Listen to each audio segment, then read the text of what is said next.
think perhaps it's not very often that the tech ecosystem invites government in or trusts government or listens to government. So I would just say to be open to, would I say trust the process, fill the surveys, communicate with us. We're trying to support. The tech ecosystem has gone organic, like really done so well in Nigeria in particular and across the continent. So how do we support in terms of market access and regulation, central banks, all that's needed to enable businesses to scale and to go not just across the continent, but across the world?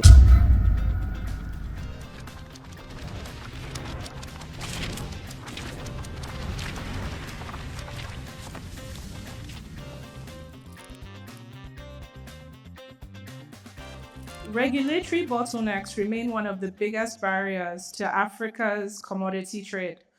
How is Nigeria approaching solving this problem? And from your perspective, what three most urgent regulatory reforms must be implemented to enhance transparency and efficiency in trade? When we look at trade and the regulatory environment, of course, it's one that has a progression. So you work on the business climate to make it progressively easier for goods and services to move within country and across borders. In particular, I would say that access to information, trade intelligence, and coordination of data is a very important one across government and with access.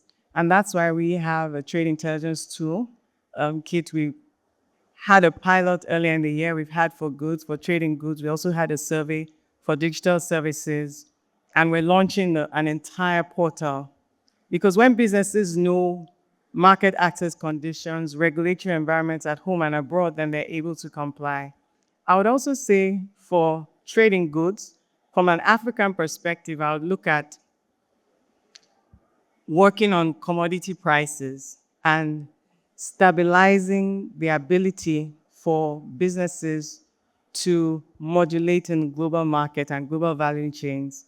And this has to do with coordination again, making sure that from farm, if we take agricultural products or light manufacturing, that how they market, how they get to markets, international markets, the arbitrage is modulated. And so that means that governments should also pay attention to the coordination of pricing, not to interfere, but to make sure that there's no advantage or undue advantage. When we look at solid minerals, when we look at agriculture, when we look at things that are happening across the world with wars and how they affect pricing, it's another very important area for governments to watch. I think the third would be policies and regulations that speak to the coordination of value addition. And some of them can have unintended consequences if the stakeholder mapping isn't properly done. So for instance, announcing a temporary ban in, for instance, shea butter, which affects different productivities. Very good idea, coordination, stakeholder mapping, and making sure that the right policies are in place for the country and for the ecosystem to be able to get the desired results. So those are some of the priority areas, I would say. So a lot around data, visibility, policy coordination to make sure smaller players have access to the right infrastructure. Thank you. Informal trade constitutes over 40% of Nigeria's commerce. What is the ministry's strategy for formalizing these flows without hindering small traders? And how can digital tools facilitate this process? Informal trade in itself, not a bad thing. So the African economies, highly informal, actually have a lot more viability and agility than would be known because of the lack of data on following them. So the first thing is to make sure that they're enabled to come into the formal sector, the ease of registration, the ease of paying taxes. So we've done reforms around automating the registration, company registration process, getting your tax identification number, things like that. That'll be the first thing. And then enabling businesses, if I continue to focus on exports and AfCFTA, for instance, what does it mean for a business to be able to, for a small business, it seems daunting to be able to get your goods, say, from Nigeria to Kenya. So what we did to help businesses in that space through our Export Promotion Commission, there was a competition, and about 146 businesses got 150 of them got a grant of $5,000. 16 super businesses got a grant of $30,000 with 1 year of technical assistance for market access across the world. That was with ITC and the WTO.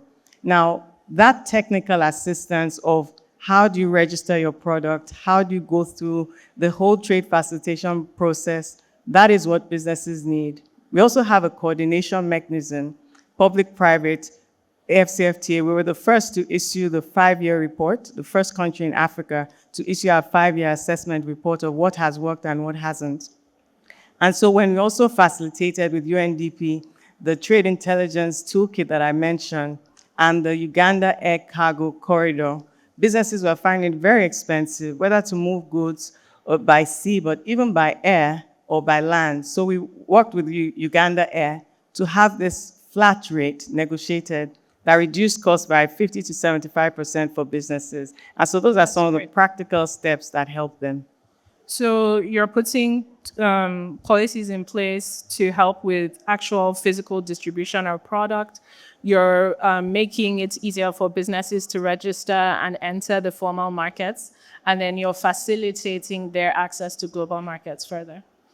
That's fantastic. Nigeria is a key participant in AfCFTA.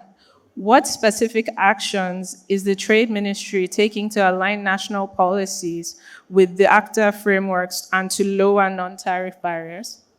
Okay, so I just spoke about the Central Coordination Committee. That 5-year assessment, the work around doing that meant that it wasn't that in the 5 years that the AfCFTA has been active, very different players across government and private sector, like organized private sector, like immigration, customs, SON, NAFDAC, had been working, but the coordination was insufficient. So having that central coordinating committee, which I chair, and having all the right actors, including the private sector, we did the audit and published it. It's publicly available, and are now working on the roadmap on what to do, what each person needs to do.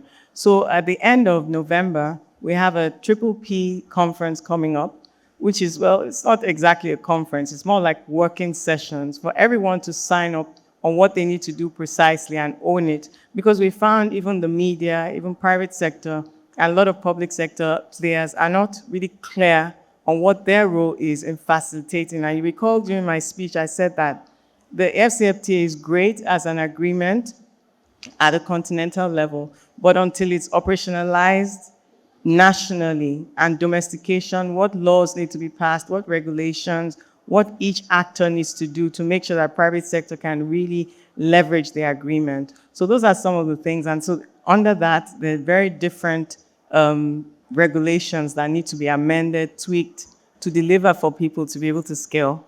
So you're coordinating all the agencies involved, making sure everyone is clear on their roles and responsibilities, and then tying it into the larger framework. Mm-hmm. How do you perceive public-private partnerships influencing Nigeria's trade policy implementation?